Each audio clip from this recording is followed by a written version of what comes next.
Our top story this half hour, a bicycle race in New Mexico continues today following a massive crash that some cyclists are calling the worst that they have ever seen. Dozens of riders racing in the southwestern part of the state crashed and caused a huge pileup. This happened during the tour of the Gila yesterday afternoon. Riders think the wind may have helped cause that crash. About 150 professional cyclists, some of the best in the world here, are riding in a pack northwest of Silver City. They're going downhill. When they do this, they go about 45 miles an hour on their bikes, and something went horribly wrong. They crashed. That caused a massive pileup. You're seeing the end result of that. It involved about 80 riders. 2 of them were badly hurt. They had to be flown to a hospital in Tucson, Arizona. Another 10 were rushed to a hospital in the Gila.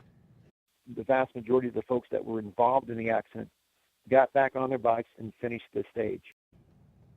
That is what cyclists do. That's why they have the support teams there. The race continues today with a 75-mile loop through the mountains all around Silver City. Certainly hope something like this does not happen again. Well, investigators will be back south of the state line today to see what caused a deadly explosion at an oil field.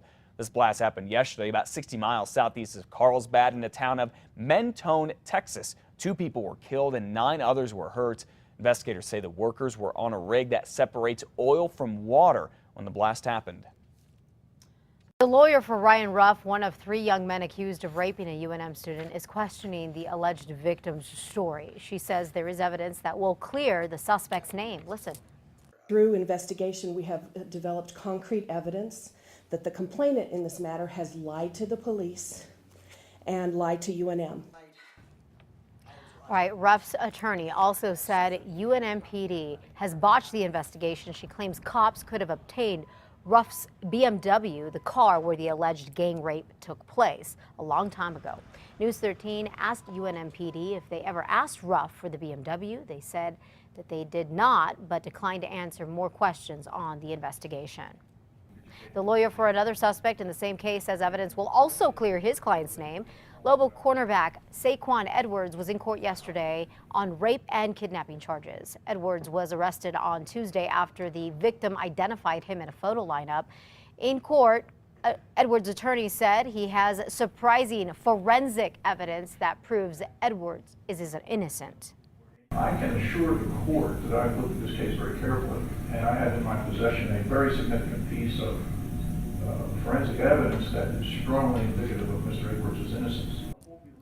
Edwards' attorney would also not say exactly what that evidence is. Both Edwards and another football player also accused, which is Caruso Gongbe, have been suspended from the team indefinitely.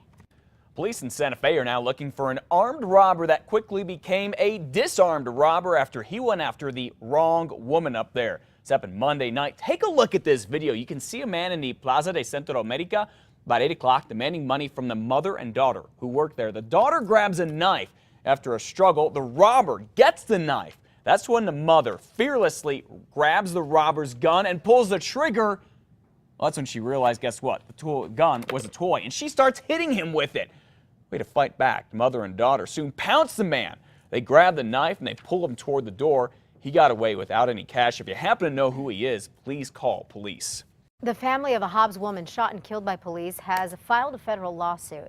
Amy Reyna died in October after a 20-mile two-state chase. The lawsuit filed says that the Lee County Sheriff's Department, as well as a police department and sheriff's office in Texas, violated Reyna's rights. Authorities say the 35-year-old drove into a pasture near Hobbs and stopped before an officer fired at her. Dash cam video shows Reyna's car backing away when an officer fired. A lawyer for the officer says he was protecting himself. Well, some of New Mexico's PRC commissioners are probably still a little unhappy this morning after a tense meeting yesterday. Look at this. You're crazy. This is derived from your recent misconduct. That's PRC Commissioners Valerie Espinoza and Ben Hall telling the PRC Chief of Staff Vincent Martinez how much they do not like the new rules that he wants. Mr. Martinez does not want PRC commissioners investigating or talking about workers who get in trouble anymore. Instead, he wants the commissioners to report all of this to him or whoever's the chief. This is a mere intent to put a gag order on those trying to blow the whistle. This is not an attempt, it's certainly not my attempt to limit the commissioner authority. I know what the commission does and I know what their responsibilities are. Well, this all comes after our Katie Kim went on special assignment earlier this month and discovered the PRC commissioners disciplined the chief for having another worker use a state car to go pick up his kid.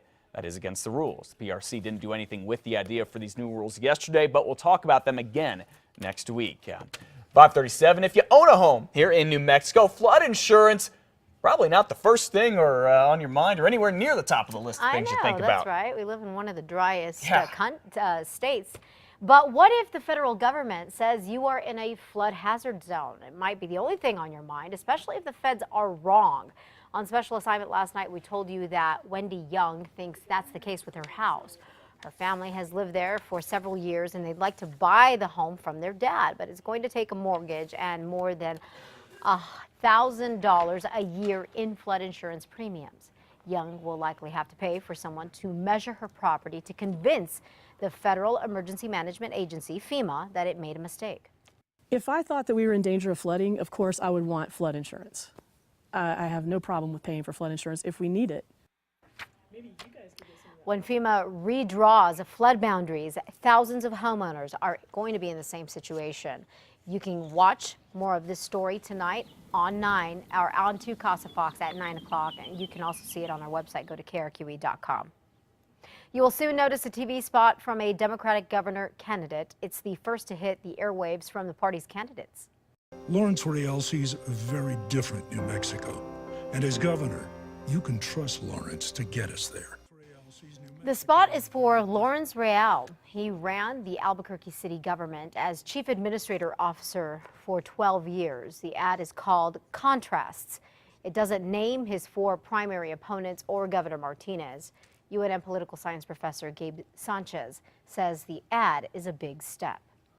The only way to really establish name recognition across the state these days is through the television, so I think it is a big deal that he's first out. The Democratic primary is more than a month away. Governor Martinez, who has no primary opposition, has already aired 2 TV spots.